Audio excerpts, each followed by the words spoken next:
A Date with Judy.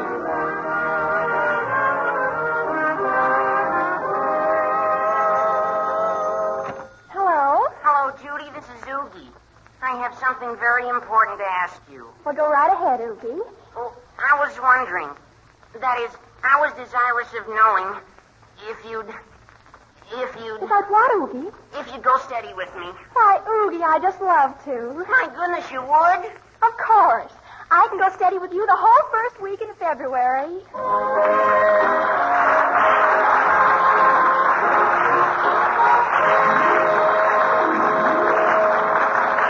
That's Judy, folks. Judy Foster, the lovable teenage girl who is close to all our hearts.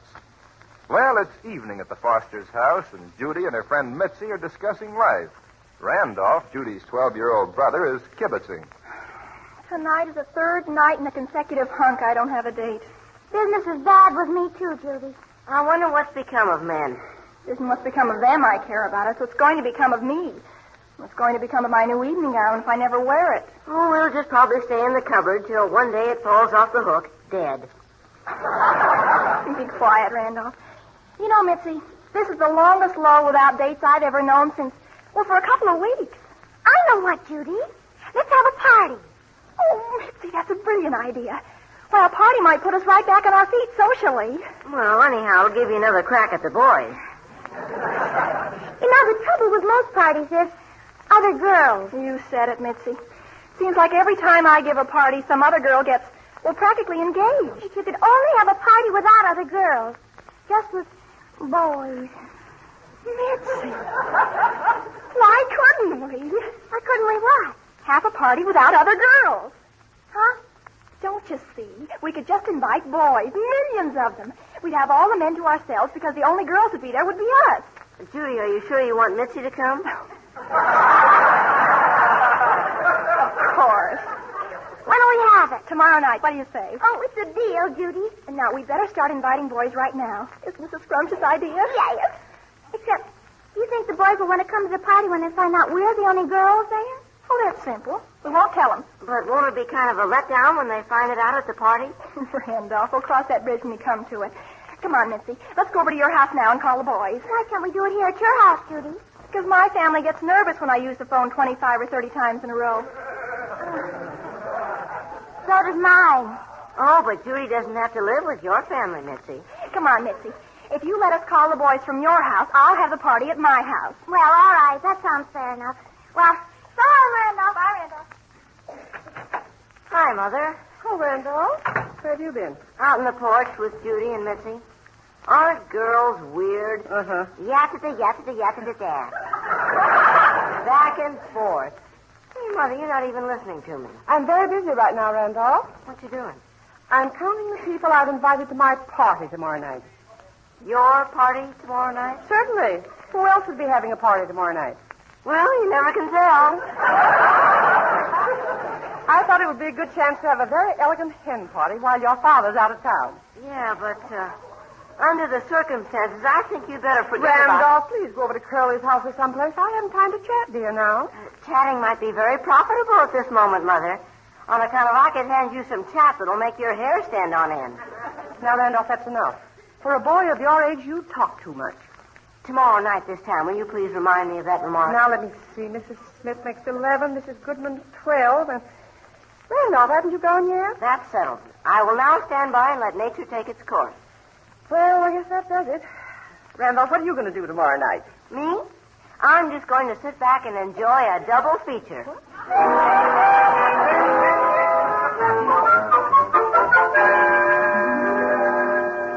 Judy, dear, come here a minute. I want you to help me with something for the party tonight. The party? Oh, then you know about it. What do you mean I know about it? I'm up to my ears in work for it, aren't I? Oh, but I hate to see you working so hard, Mother. I was going to do a stepladder with you, dear. I want to get down the silver.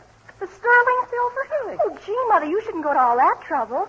The everyday silver would be perfectly good enough. Oh, no. They'd all go home and talk about me if I just had everyday silver on the table. Oh, I don't think they would. I don't think they'd even notice it. My dear, they'd notice it if there was a dead fly on the inside of a chandelier 2 inches from the ceiling. Oh, you won't need to worry about them hanging from chandeliers or anything. They'll probably behave pretty well most of the time. Well, I certainly hope so. Now, let's see. I haven't decided yet on a menu. Well, I was thinking about hot dogs and baked beans and maybe a bunch of dill pickles. Why, I never heard of anything so ridiculous in all my life. Hot dogs, Judy? Why, if I've saved enough points, I'm going to have ham and maybe a turkey. Oh, Mother, how too utterly luxurious. Now, I suppose cocktails are out. Cocktails? Oh, Mother, that's silly. Root beer is good enough. Judy, if you don't stop making idiotic suggestions, root beer.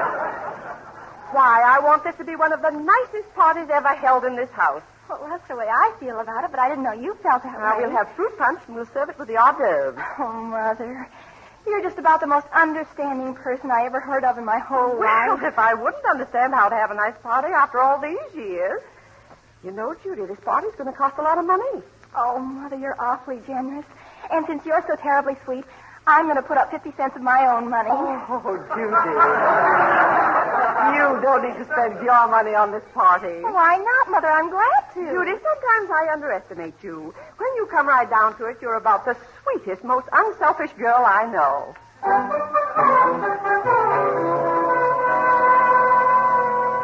Mr. Leslie, this is Mrs. Foster. Would it be possible to order some ice cream for a party this evening? Oh. I see. Half ice cream and half sherbet, huh? Well, I'll be very glad to get it, Mr. Leslie.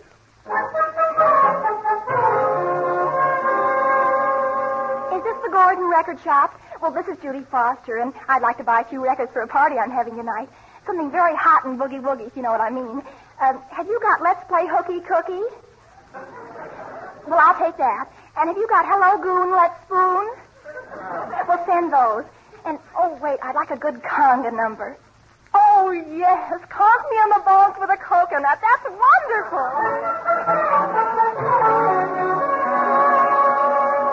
Is this Mr. Mayworm? Well, this is Mrs. Foster. Yes, I'm having a party tonight, and in thinking about entertainment, I wondered if you could come and play your lovely harp for the ladies. You can? Oh, Mr. Mayworm, that will be wonderful.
A Date with Judy.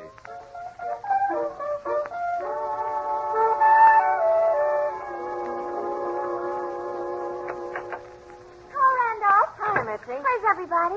Well, Judy's upstairs dunking her loveliness in the bathtub. Mother's just finished dunking hers. Me, I'm just hanging around. This is going to be quite a night. Well, I think I'll go upstairs and hurry Judy along. Oh, gee, I guess somebody's coming already. Here, I'll go. How do you do, young man? Now, if you just hold the door open, I'll bring my harp in. Before you go to all that trouble, maybe it would be a good idea to find out if you've got the right address. This is the Foster residence, isn't it? It is, where anything can happen. Young man, is this the largest door you have in this house? It's going to be very difficult to get my harp through it.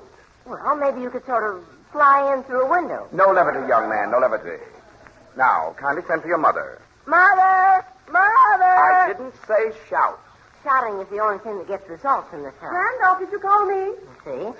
Oh, goodness, Mr. William, you're here already with your harp. Yes, well, I come am. right in.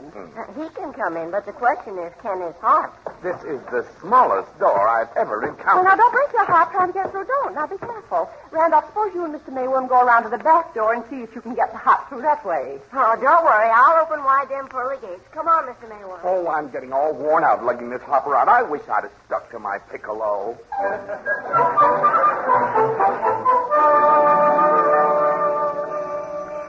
Goodness, somebody's here already, and I haven't got the punch made. Hello, Dora. Melvin. You perfume, huh? Glad to see your old husband? Well, I certainly am, dear. I didn't expect you home till the first of the week. Well, I got a nice surprise for you, dear. This is Mrs. Miller. How do you do, Mrs. Foster? How do you do? I stopped off with the Millers in Cleveland to talk a little business, and I talked Mrs. Miller into spending a few days with us as a house guest. Well, how lovely. Isn't that grand? I knew you'd be tickled to death. I've talked to Dora so much about you, Mrs. Miller. You and your charming husband. Haven't I, Dora? Oh, you certainly have. Goodness, and to think I'm having a party this evening. A party? Yes, a hen party. Just paying off some of my obligations, you know, Mrs. Miller. I see. Well, that's fine, then. Well, Dora, I suppose Mrs. Miller will want to go upstairs and change after the ride in. Oh, yes, of course. I'll show you up to the guest room. I have news. Mr. Mayworm can't get his harp through the back door either. Oh, hello, Father. Oh, son. Oh, Mrs. Miller, I want you to meet my boy, Randolph. How do you do? How do you do? I wonder if Mr. Mayworm should try the side door. I've told Randolph so much about you, Mrs. Miller. Haven't I, Randolph? Huh? Oh, yes. Oh, I should say so. He's been drooling all over the place about you, Mrs. Miller. He certainly has, Mrs. Miller. He's hardly talked about anything else for months.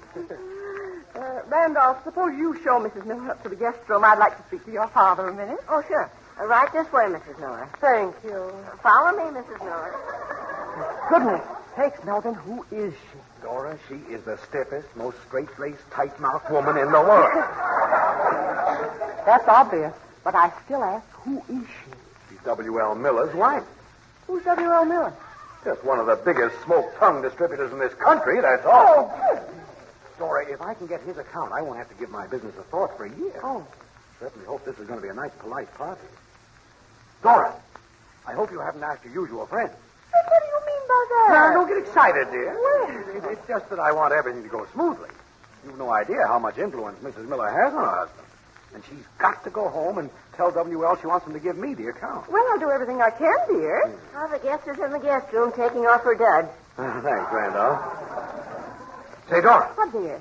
I hope you're not playing cards tonight. Well, why not? Well, nothing.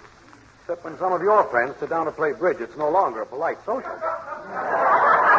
They play for blood. Well, really, Melvin, I don't send my friends to charm school before I invite them to a party. Besides, it's going to be a very dignified affair. There's no reason why it shouldn't be just the thing to please her. I can think of a few reasons. What's that, Randolph?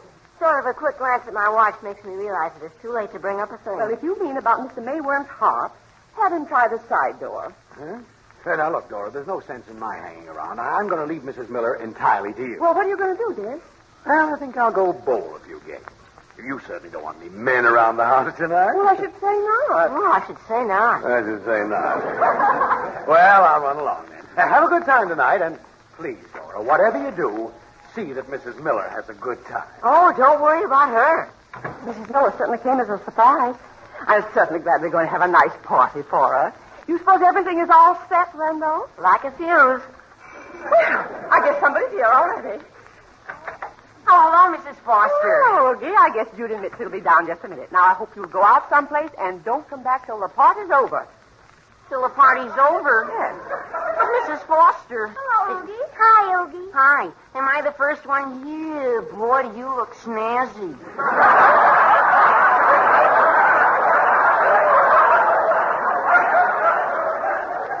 Thank you, Oogie. Oh, everything looks so nice, doesn't it, children? Mr. Mayworm can't get us out through the side door either, Mother. Oh, for the love of heaven. Well said, Mother. Please, will everybody stop being witty and let me think? Randolph, tell Mr. Mayworm to take his hop up on the porch. Since he can't get the hop inside the house, the ladies will have to go outside to hear him.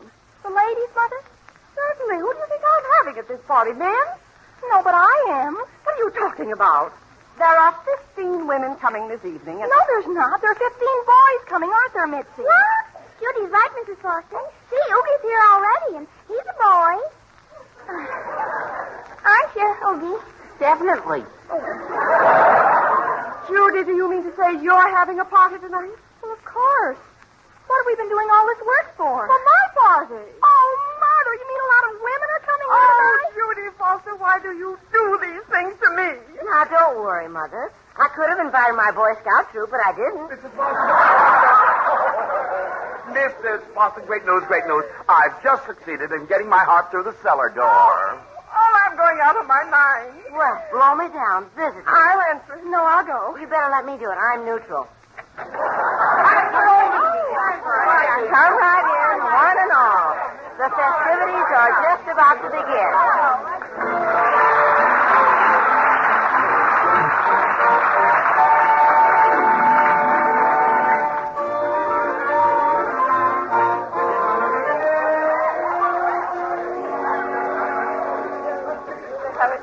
You've met all the boys, Mrs. Miller? I have. Gerald and Oogie and Red. And I believe this is Stinky over here. Oh, you slighted Jojo Duran and Patty Waist Hoffman. Gee, Oogie, I'm terribly sorry this happened. Oh, I don't quite understand, Judy. All of us boys and all those, well, fairly elderly ladies. It's all the most terrible mess. But how was I to know Mother was having a party tonight? Well, I understand, Judy. I understand about your mother's party. But what I'm talking about is your party. Where's the girls? Well, there's Mitzi and me. 2 girls for 15 men? Well, it was just an idea Mitzi and I had. We thought it'd work out all right, and would have if Mother hadn't had a party, too. Judy, I'm simply frantic. Mrs. Miller's just sitting there glaring. She's shocked to death. But it was, Mother. My goodness, nobody's done anything. Oh, I don't know what she thinks. I tried to explain that we were having 2 parties, but I don't think she believes a word of it. Will you look the way she's sitting there? She isn't very relaxed, is she? I don't know what to do. If your father loses that contract on account of us, Well, do you think it'd help any if I got my boys to mix with your well, girls? it certainly would not. Oh, Judy, I know what I'm going to do. I'm going to get everybody down in the cellar, and we listen to Mr. Mayworm play his harp. In the cellar? Well, he couldn't get his harp in any place else, so we'll just have to go down there.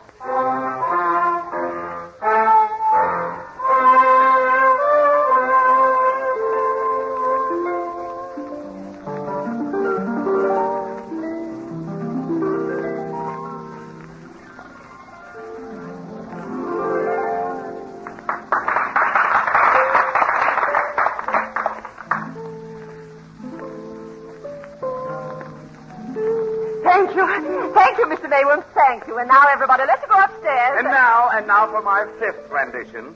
I've chosen a medley of the lesser-known works of Giacomo Meyerbeer.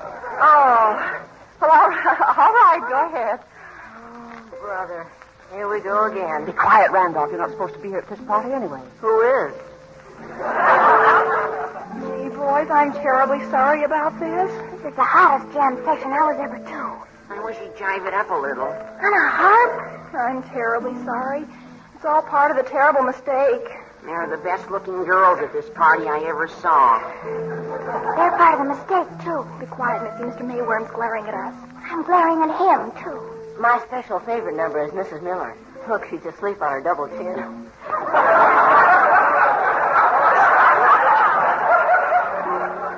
quiet, Randall. She's the guest of honor. No wonder. She's the cutest one on the bunch. I'm terribly sorry.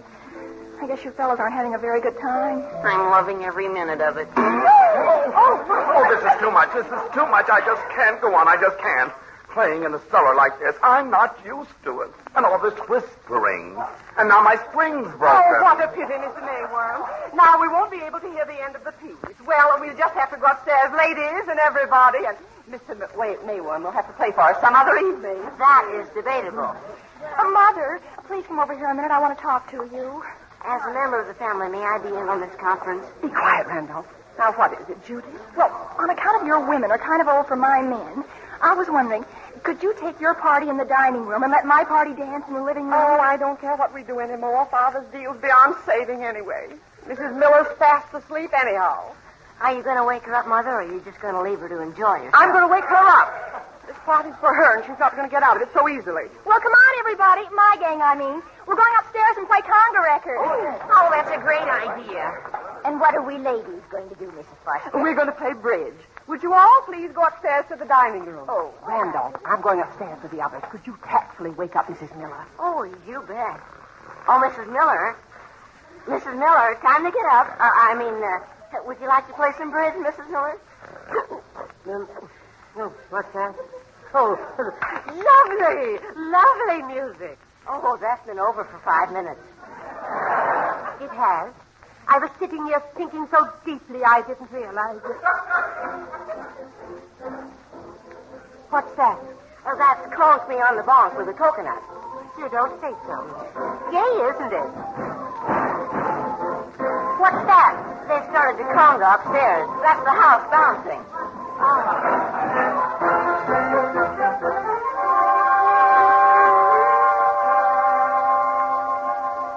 Well, I guess I'll enter that tournament after all. You bowled a swell game, Foster. Not bad, was I? Well, let's get back and bowl another one. Let me get off the hook. Oh, no, I'm sorry, Bill, but I'd better be getting home. Come on, Alf, walk over. Okay, here's your 45 cents. Why a man would go home to his wife when his wife was having a hen party, I'll never know. Oh, this hen party's different, Bill. How can it be different? They cackle the same at all their parties. Not the one that Dora's giving tonight. This is a nice, quiet, dignified one. Well, It has to be. See, we're entertaining the wife of a very important client of mine. And believe me, that old battle axe wouldn't stand for anything noisy. No, sir. My house will be so quiet and peaceful, I bet I'll never even recognize it.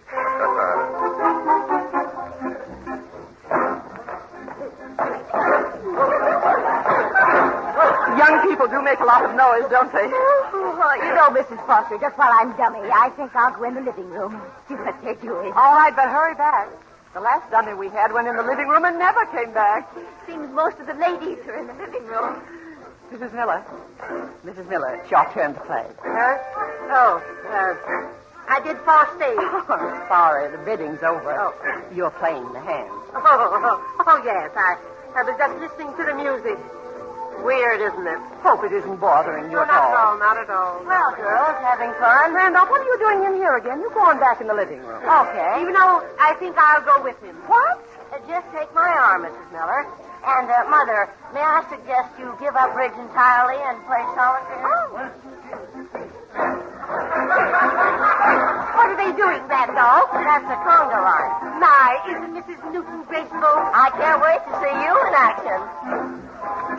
What in the Sam Hill is going on in this house? Oh, Father, when did you come in? Where's your mother? Hello, Mr. Foster. Come on, get in line. Judy, what are you doing? The conga. Oh, this is terrible. No, it isn't, Father. It's fun. Dora! Oh, Melvin. Awful thing has happened. I'm so sorry. Well, you ought to be. What are you trying to do, ruin my business? I thought you said this was going to be a dignified evening. Well, Melvin, it started out to be, but... Will somebody please turn that music off? Oh. I never... What are you stopping it for, Mr. Foster? Huh? I was just beginning to enjoy myself. Enjoy yourself. Why, Mrs. Miller, I thought you'd be furious. Furious? Why, Mr. Foster, I congratulate you. Huh? This is the first time in my life I've had a good time with a business acquaintance of my husband. Well, Most of them are so straight-laced and boring. Well, I did... If you knew how many harp solos and mezzo-sopranos I've listened to, and I've been to so many snooty bridge parties, I'm numb. a pleasure to find people who know how to enjoy themselves. Well, thank you. Yeah. Why don't you join our conga line, Mrs. Miller? Well, I don't know how to conga, but I'll bet I can still bunny hug. Bunny hug? Oh, Mrs. Miller, that's a wonderful idea. I think these young people would love it. I'll play the piano. Well, I don't like to brag, but I was the bunny hug champion of Northern Ohio in 1911. Well, I'll be a son of a gun. Gee, Mrs. Miller, come on, show us how. Well, all right, but I'll need a partner. Come on, Mr. Foster. No. Come on now. Come on. All you do is put your arms around me like this and let her rip. Oh, put your arms around me. No, Dr. Oh, no, wait. Oh, you're mine.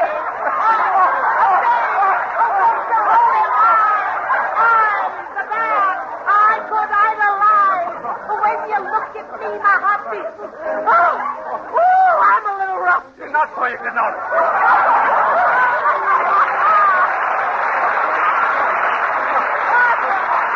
Mr. Foster, isn't it a wonderful party? Oh, yes. All the time. But I never in a million years figured you for a hepcat.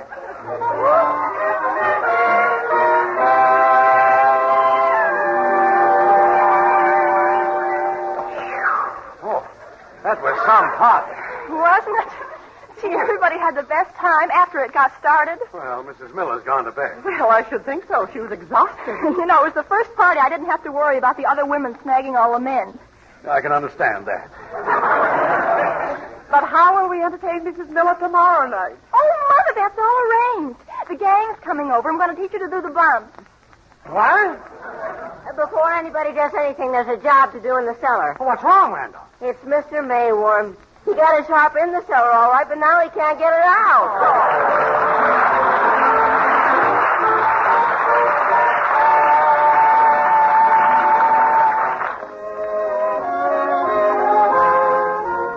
A Date with Judy is written by Aleen Wesley and stars Louise Erickson and Dix Davis. Mr. and Mrs. Foster were played by John Brown and Myra March.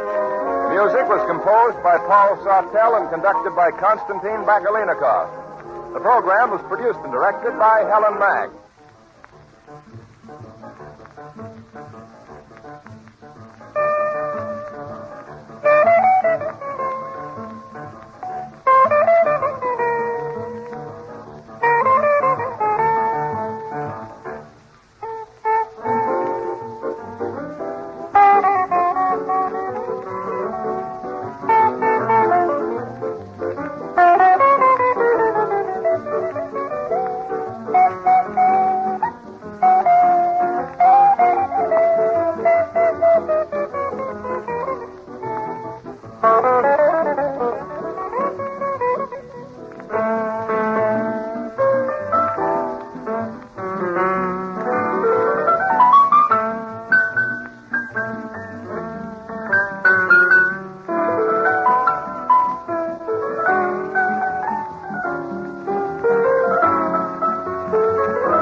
This is the Armed Forces Radio Service.